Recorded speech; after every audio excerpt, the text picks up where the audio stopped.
Talk to me, sir, about your reaction to the speech Obama gave where he tried to equate ISIS with the Crusades and the so-called crimes of Christian Crusaders, almost in that instance rejecting Western civilization and deciding at that point that, you know, it was one of his line in the sand type moments. Well, the president, unfortunately, is afflicted with a disease that comes from moral relativism, moral equivalence. He sees moral equivalence between us and our enemies.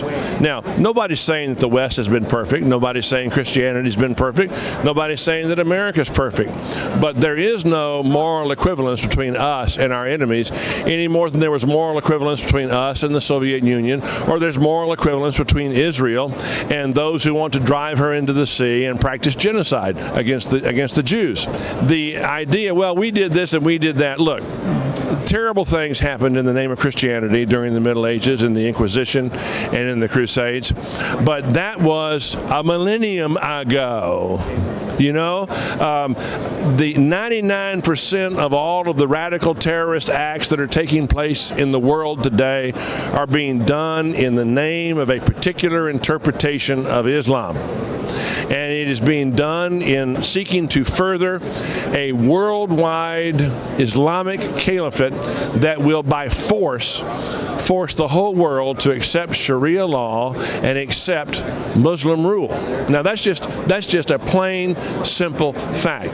And you know, back in the Cold War, we had people who were saying, well, the Russians don't really want worldwide communism. Yes, they did. They wanted worldwide communism, and they understood that the chief obstacle to that was us. We're the chief obstacle to the imposition of a worldwide Islamic caliphate. Moral relativism is not going to defeat these people. You know, if they're prepared to die for their cause. If we're going to have a whole civilization that says better Islamic than dead, like they said, better red than dead.